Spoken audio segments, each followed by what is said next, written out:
Z तरार US state department के प्रवक्ता हमारे साथ में अभी लाइव जुड़ रहे हैं। जेड, पूरे विश्व की निगाहें अमेरिका की तरफ अब बनी हुई है कि अमेरिका किस तरह से रिएक्ट करेगा इस चीज़ को लेकर। हमने 2-3 स्टेटमेंट्स, महत्वपूर्ण बातें हमने जो बाइडेन से सुनी कुछ समय पहले ही, पर यूएस प्रेसिडेंट की बातों में इस तरह से ऐसा लग रहा है कि अभी वो थोड़ा वेट करके इन्वेस्टिगेशन का वो इंतज़ार करना चाहते हैं। इमीडिएट रिएक्शन किसी भी तरह का नहीं देना चाहते हैं, चाहे वो स्टेटमेंट हो, डिप्लोमेटिक हो या फिर मिलिट्री हो। देखिए, आज सुबह G7 का बैठक हुआ है, तो उन्होंने चर्चा किया और इस चर्चा के बाद राष्ट्रपति बाइडेन ने 2-3 सवाल लिए प्रेस से। और मेरे ख्याल में जो सबसे महत्वपूर्ण बात है वो ये है कि इस वक्त हमने अधिक जानकारी करना है कि हुआ क्या है। पोलैंड के बॉर्डर पर एक गांव में लग रहा है कि मिसाइल पहुंचे हैं। और मेरे ख्याल से सबसे जो अहम सवाल था, एक रिपोर्टर ने पूछा राष्ट्रपति बाइडेन से कि आपको क्या लग रहा है कि ये क्या हुआ है इस वक्त पोलैंड में। और राष्ट्रपति बाइडेन का ये कहना था कि इस वक्त जो हमें लग रहा है, और हम बहुत एहतियात से ये कहना पड़ रहा है क्योंकि ये बहुत अभी हम ये इन्वेस्टिगेशन जारी है, लेकिन इस वक्त जो लग रहा है ऐसा नहीं लगता कि जो मिसाइल का जो ट्रेजेक्टरी है, यानी से जहाँ से ये लग रहा है कि जहाँ से शुरू हुई है, जहाँ से आया है ये मिसाइल, नहीं लग रहा कि ये रूस से आया है। लेकिन ये कहते हुए हमने अधिक जानकारी करनी है। पोलैंड के प्रेसिडेंट डूडा से राष्ट्रपति बाइडेन का बातचीत हुआ है जैसे ही ये हमले का एक खबर आई है। तो इस वक्त हम बहुत एहतियात से आगे चल रहे हैं कि हुआ क्या है। इसको देखकर फिर हम एक रास्ता बनाएंगे, प्लान बनाएंगे। ओके, जेड, इस तरह के इन्वेस्टिगेशन पर बेसिकली अब बात हो गई और इनिशियल प्रिलिमिनरी जो साइंस मिले हैं वो जो इनिशिएट हुआ है, जहां से मिसाइल शुरू हुई है, वो रशिया नहीं लग रहा है। क्या ये जॉइंट इन्वेस्टिगेशन को लेकर बातचीत चल रही है या फिर पोलैंड अपना इन्वेस्टिगेशन कर ले, यूरोपीय यूनियन, नेटो अपना कर ले, अमेरिका की तरफ से? देखिए, अमेरिका की सारी निगाहें, चाहे वो सैटेलाइट्स हो या फिर air defence system, patriot 2 missile air defence system आपने कुछ महीनों पहले ही पोलैंड पे लगाया बॉर्डर्स पर, तो आपके पास तो इंस्टेंट अमेरिका के पास में ये होंगी चीज़ें पता लगाने के लिए कि कहाँ से हुआ है, क्या हुआ है, कितना हुआ है, जिसके आधार पर आई प्रिज्यूम कि प्रेसिडेंट बाइडेन ने ये प्रिलिमिनरी इन्वेस्टिगेशन दी है। क्या ये जॉइंट इन्वेस्टिगेशन होगा? क्या अमेरिका इंडिपेंडेंट इन्वेस्टिगेशन करेगा? दूसरी चीज़, पोलैंड की तरफ से हमने देखा कि रशिया के एम्बेसडर को तुरंत बुलाया गया, समन कर लिया गया। अमेरिका भी क्या कोई डिप्लोमेटिक डोमेन में किसी तरह के एक्शन या रिएक्शन करेगा?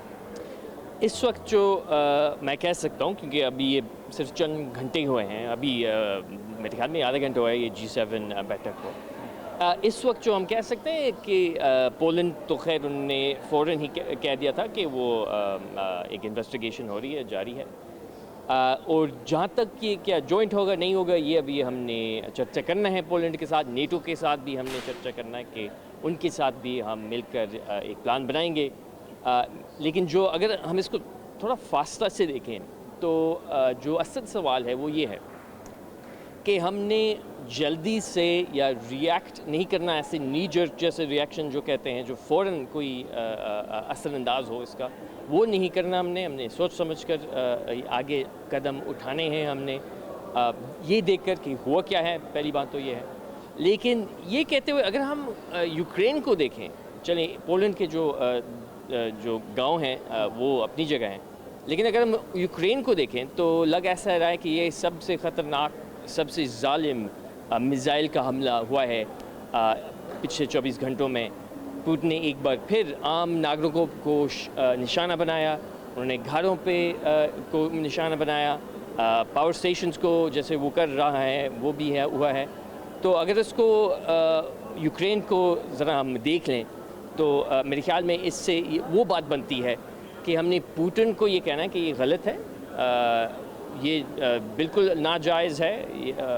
21वीं सदी में ये नहीं चलता कि हम मासूम लोगों को मारें, और यूक्रेन को हमने सपोर्ट देना है। लार्जर थीम में तो जाहिर सी बात है ये बात बनती भी है। प्राइम मिनिस्टर मोदी भी लगातार कहते रहे हैं this is not the era of war.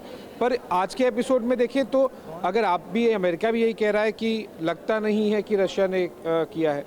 Russia खुद कह रहा है कि हम तय मान रहे हैं कि हम वी कैन एश्योर यू कि हमारी तरफ से नहीं किया गया है। उन्होंने भी अपने स्टेटमेंट में क्लैरिफाई कर दिया। दोनों तरफ अगर ये कह रहे हैं कि रशिया की तरफ से नहीं मिल रहा है, ऑब्वियसली प्रिलिमिनरी इन्वेस्टिगेशन के बेसिस पर, तो फिर आप किसे कहेंगे? व्लादिमीर पुतिन को आज के एपिसोड को लेकर रशिया को किस तरह से ब्लेम किया जाएगा, और रिएक्शन के लिए स्कोप भी नहीं बचता है? यही तो बात है कि किसी को हमने इल्ज़ाम या ब्लेम नहीं करना इस वक्त।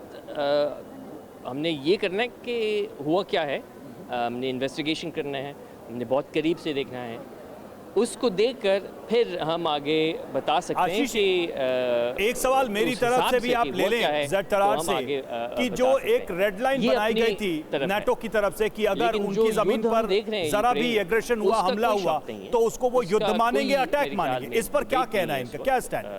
ये हो रहा है, चल रहा है, हम अपनी आंखों से देख रहे हैं कि मासूम लोगों को क्या हो रहा है यूक्रेन में।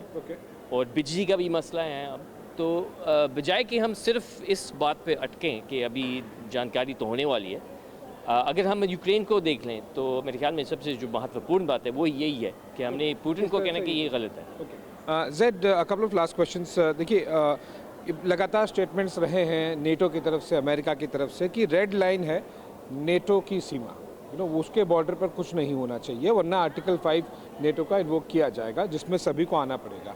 अब तो वो हो गया, किसने किया वो आप पता करेंगे बाद में, लेकिन हो तो गया है वो। नेटो की border airspace has been breached, और वो पोलैंड में आके 2 मिसाइलें गिरी भी हैं, 2 लोगों की जान भी गई है, सिविलियंस की।